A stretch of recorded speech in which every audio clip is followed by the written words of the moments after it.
studios of Time Warner Cable in partnership with the Shaw Jewish Community Center of Akron, Forum 360, Global Outlook, Local View. Welcome to Forum 360. I'm Leslie Ungar, your host today on Neon, your Northeast Ohio network. There are some people, places, and events that require little or no description. The most well-known can be described in one or two words. There's Cher, Mount Everest, and then there's the vest. Several years ago, Jim Rome came to Cleveland. When he uttered the two words he helped make famous, the vest, everyone knew who he was talking about, Jim Tressel. Today it takes a whopping 5 words to describe my guest, Vice President of Strategic Engagement. At their core, what is a coach if not a teacher? Never straying too far from education, Jim Tressel has returned to the university where he earned his master's degree earlier in his career. Now as Vice President, he is engaged in the role of student engagement. Let's find out what that means to Jim, to the university, to the students now enrolled and students to be enrolled in the future. Welcome, Jim Tressel. Thanks, Leslie. It's great to be here. Thank you.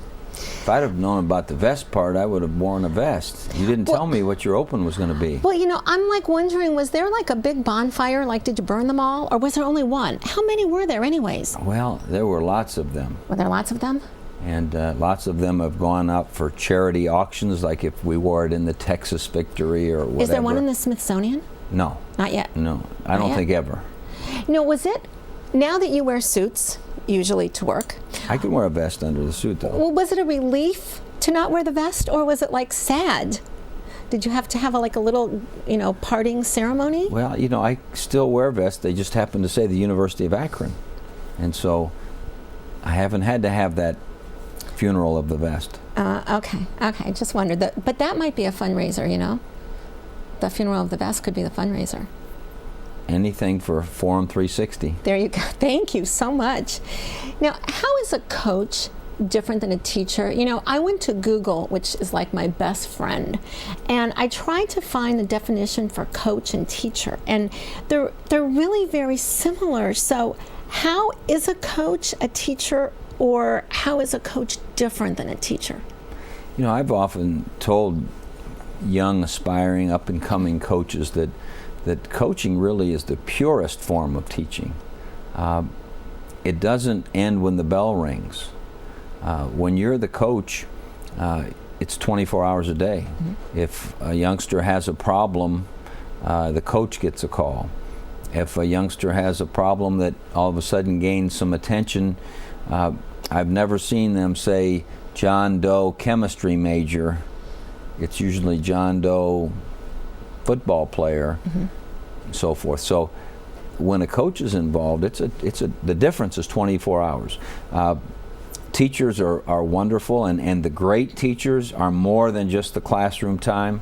We have faculty members at the University of Akron that are way beyond the 53 minutes or whatever it mm-hmm. is in the classroom, but I don't know how many of them are 24 hours, which is exactly what a coach is.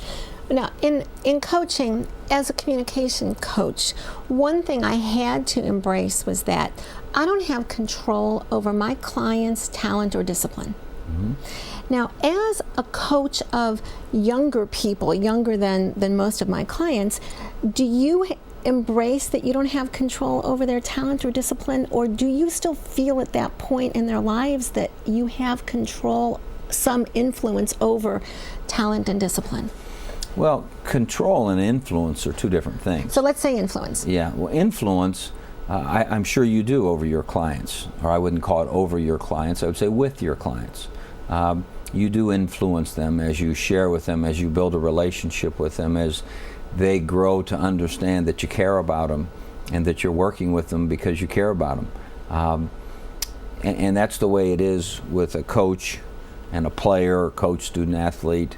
But do you see a talent in someone that they may not see, or they may not want to protect or mine that talent? What does a coach do to try to uncover that for Well, it's the biggest frustration you have is that some people really set limits on themselves as to what they can accomplish and what they can become, or they make them very narrow. They say, well, I'm only good at this, and I'm not good at this. And when the truth is, yes, you may be good at this, but this might only last a certain length of time. When you can't run fast anymore, they don't care about you quite as much. But you are capable of doing well beyond what you think you are. And to me, that's part of the fun. That's part of the challenge. When you get those notes when they're 32 years old and they say, now, I know what you were talking about, but it is the greatest sadness you ever have is when that person says, if I can't do this, I don't have any worth, or I can't make any contribution, and that's just not the case.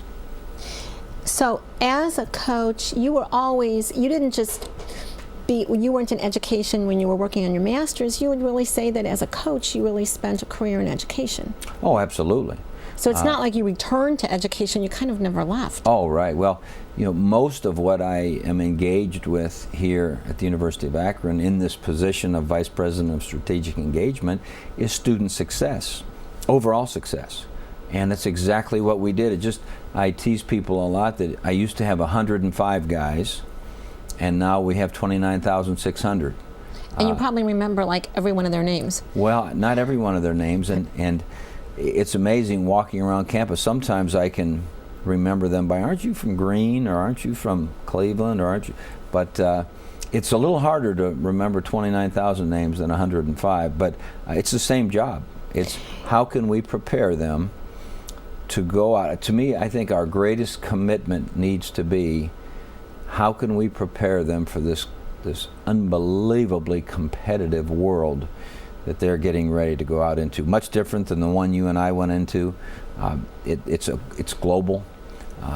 The standard at which they have to meet in certain areas, the innovation they have to have, the creativity, it's amazing. So we may look at two students, one a 6'2" or 6'4" football player, and one a 5'2" chemistry major, and we might think, well, they don't have anything in common. But as a student, and as someone that is engaged in student success, how are they similar? How is that 6'2" and that 5'2" student similar? Well, it starts as being a human being, and I've always prided myself in the fact that no matter if it was our star player or it was the person that probably isn't going to get into the game, we loved and cared for them as much as the other.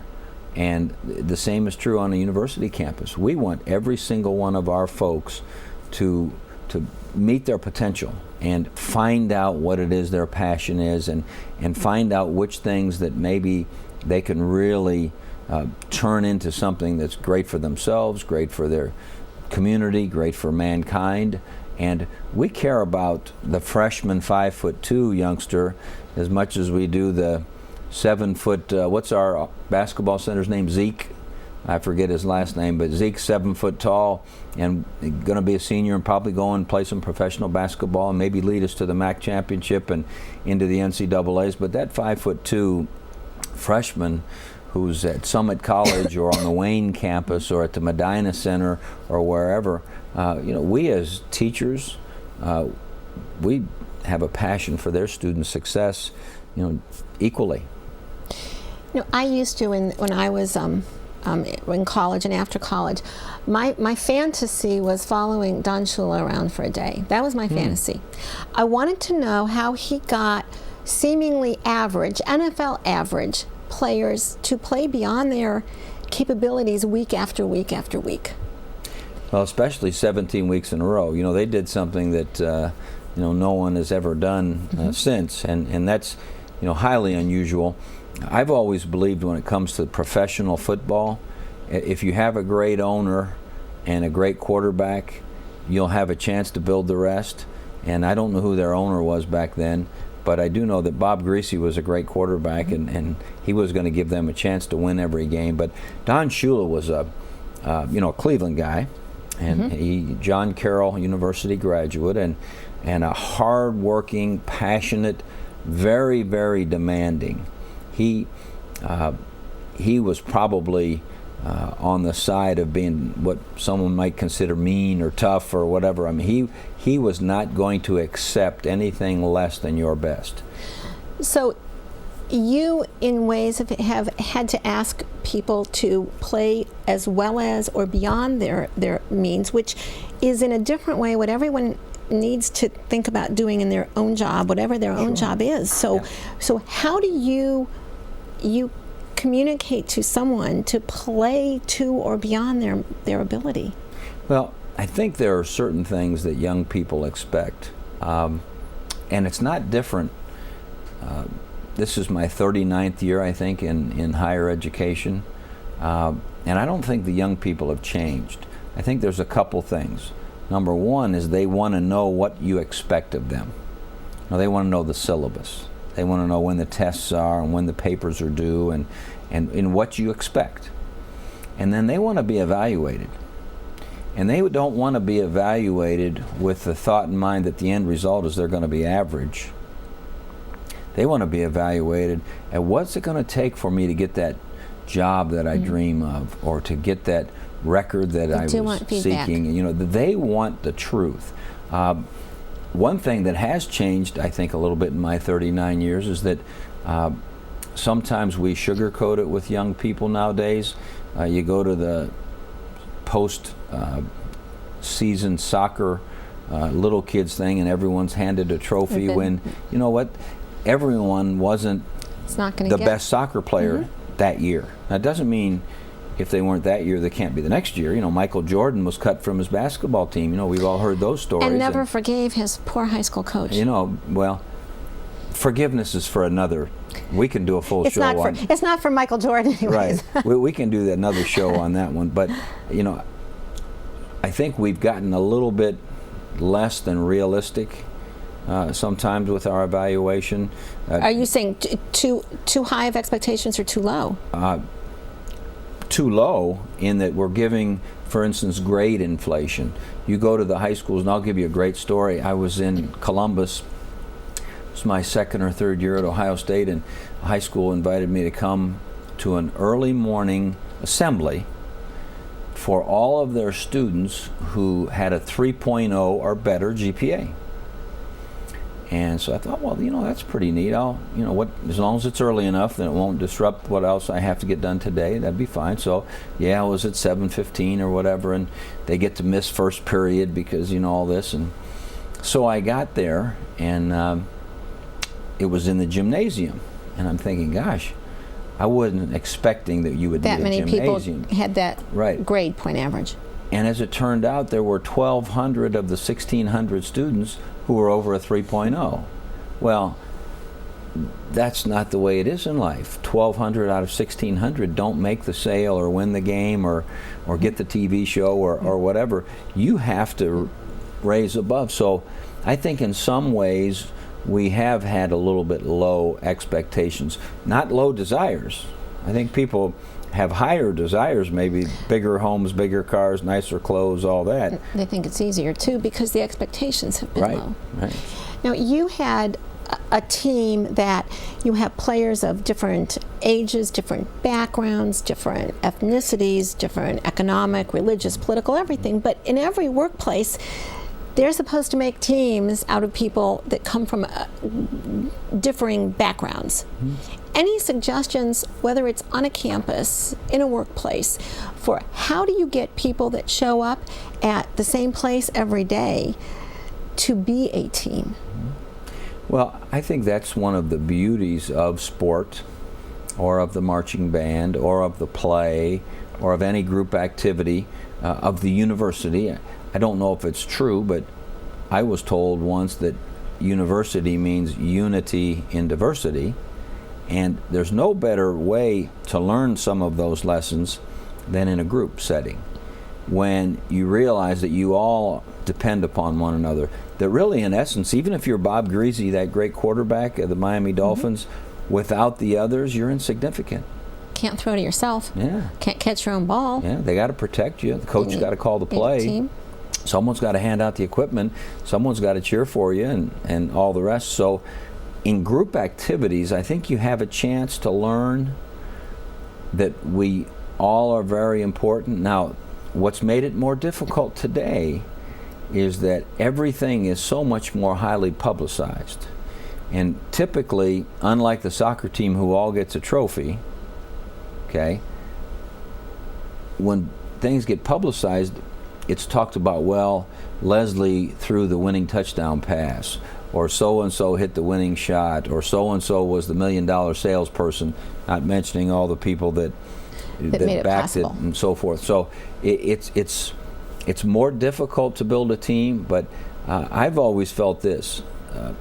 If you had to pick one trait in order to have a championship team or a championship organization or a group that just is running just perfectly, that trait would be unselfishness. The minute selfishness creeps into a group, it makes it difficult. Now, that's a hard one because we're all, as humans, selfish in our own ways. And in a couple words, how do you assess selfishness in advance? Like if you're recruiting a student, how do you assess selfishness? You know, I think as you try to build a relationship, whether it be with a prospective student athlete, prospective employee, the more time you spend with them, the more you'll have a feel for is the group important or am I the most important? Does the world revolve around me, or am I just simply part of the world and you know, appreciative to be so? And it's not easy. And the problem is that sometimes a little taste of notoriety and a little taste of a little bonus check, or you know, whatever it happens to be, can all of a sudden seduce someone into a little bit more of a selfish behavior. And I think we all instinctively are somewhat selfish. I just think that's the human nature. But the great teams, the great organizations somehow snuff that out and minimize it. I don't know that you can eliminate it. But you can decrease it. Decrease it and make it as small as possible. Today we are talking a conversation with Jim Tressel, with the new Vice President of Strategic Engagement at the University of Akron. In high school, I had an English teacher that said that one of the reasons he became a teacher was to stay current, to stay relevant. How do you stay current in a world of mostly Gen Y and some Gen X? How do you stay current and relevant? I'm not sure which gen is which. Millennials are the ones. Gen Y, millennials is the okay. 18 to 30. Okay. Roughly. I'm past that. Yeah. And so then which X, one am I in? Boomer. I'm boomer. Okay. You're boomer. All right. How do you stay relevant with the Gen with Y and students. the millennial and the college student? I think the only way you can do it, regardless of if you're 25 trying to stay current with an 18-year-old or you're 59 and a half trying to stay current, is first work very hard and spend a lot of time building a relationship. And to me, the way you build a relationship is you're constantly asking questions about what's important to them. I used to always want to know with my players, what are you thinking? I used to have them fill out surveys, ask them questions, have them write narratives. I wanted their opinion on everything. During the course of a game, whenever there was a timeout and we were over there talking, I wanted to know, what did they want to do? What did they see? How do they see it? Now, did that have anything to do with you? I understand from Bill Scala, thank you very much, that you were the only coach that also taught a class during football season. And you taught a class that was like 7:15 or 7:30 in the morning. So why was it important to you to teach a class, especially during football season? Was it any desire to stay connected to find out what students wanted? But why did you teach a class? I think there are a variety of reasons. One, I always felt I was a teacher. And two, Woody Hayes used to teach a class, but it was in the spring, and Earl Bruce used to teach a class, but it was in the spring. And I knew this, and we used to go in as assistant coaches and teach it once every while, and I knew that the students enjoyed it. Well, we taught it at Youngstown State, and I knew that students enjoyed it. At Baldwin Wallace, I took the course. So probably one of the reasons might have been a selfish one. I just enjoyed teaching. Two, we had our class in that same team meeting room, and most days I'd walk in and see those 100 ugly mugs, and so I wanted a different set of mugs. I even had probably 7, 8, 9 girls in there at a time, and they would grade better than the guys because they would stay more on task. And so do you have any plans to teach? I would like to. Akron? I would like to teach at some point. We've got a lot of things we're working on from an organizational standpoint, but I'm hoping there's a day. But I think it does help you stay a little bit current on that topic of what are you thinking. Every Monday morning in my coaching class, I would always go around the room real quickly and talk a little bit about the weekend's games, whether it was their high school team's game that they went back to see, or scout, because scouting was part of the requirement. Was it a college game they watched, whether it was the Buckeye game or any other games on TV? Was it an NFL game? And I'd want them to talk about what they thought was important in the game and how the game changed and the flow, and just from their vantage point. And I think there's no question communication, relationship building, and the true understanding that we do care about them. I think people want to be heard and cared about and appreciated, and I don't think it's hard to stay current or young when it comes to young people. When you look at students, whether it's student athletes or scholar students, what do you think makes the difference between the students that's going to be able to overcome adversity and the ones that are not going to be able to overcome? Is there a way that you can identify who can overcome and how quickly they're going to be able to overcome, whether it's a physical adversity or whether it's a disappointing grade or not getting into a program? Is there any way to be able to assess someone's ability to be able to overcome? I think overcoming adversity is a little bit of a natural, innate ability that we have, especially if we feel loved and supported. I think people that have that confidence and have that warmth about them, that there are people that care about me and that have been treated properly, I think there's a natural, innate ability to do that. I think folks that don't feel loved and don't feel as if they've been cared for and supported for, when adversity comes, it's almost like, oh gosh, here we go again. But still, I think even folks in that situation have some little fight within them that's natural, that they can do it. Where I think it's difficult, and I think it's the one we haven't done a good job with, is overcoming success. I think we as a country, Touche, yes.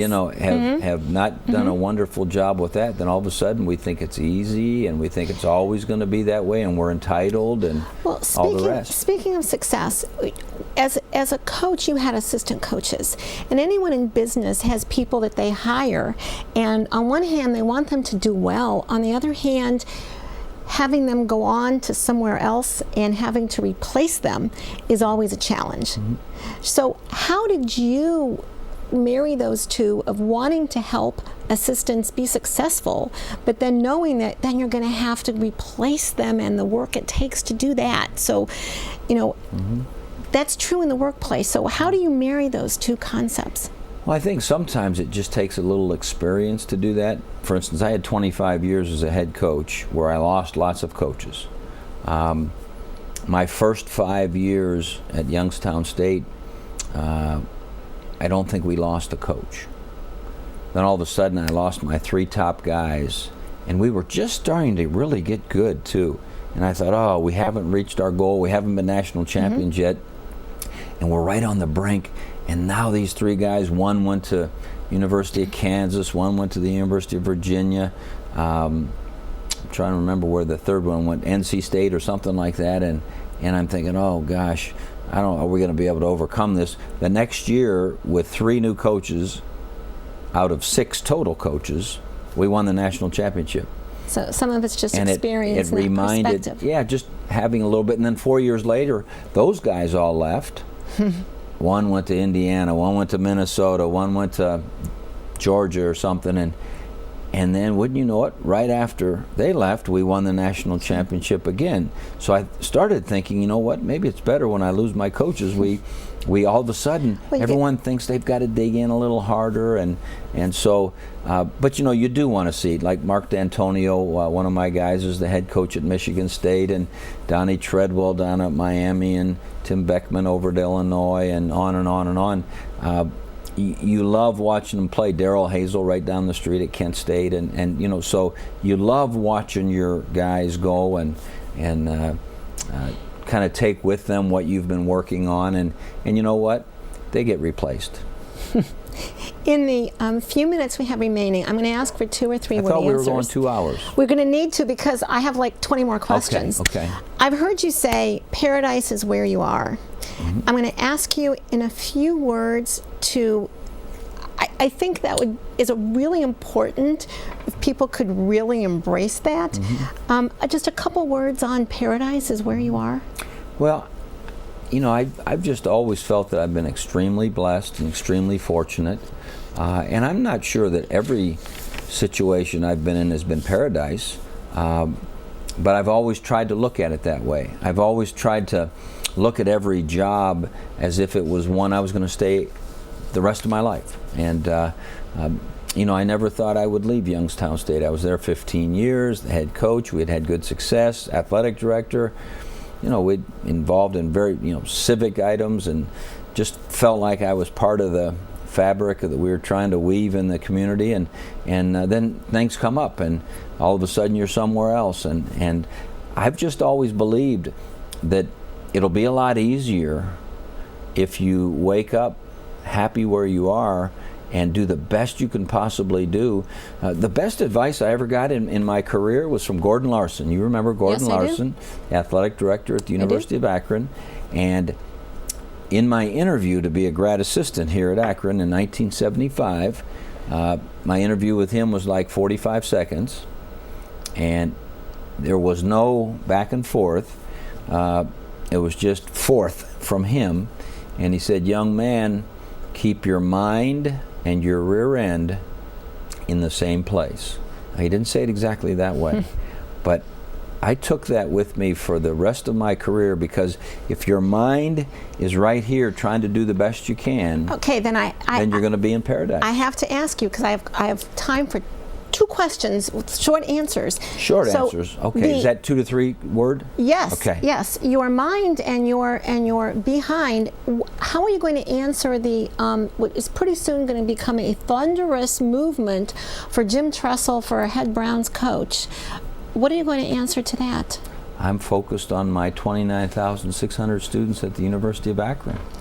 And tell us in 2 or 3 words, for all of us that will never have the feeling of coming out into the horseshoe from the tunnel, what did that feel like? Don't trip. And if there was, you've had some amazing jobs, you have an amazing job. If there was one job in the world that you wanted, what would it be?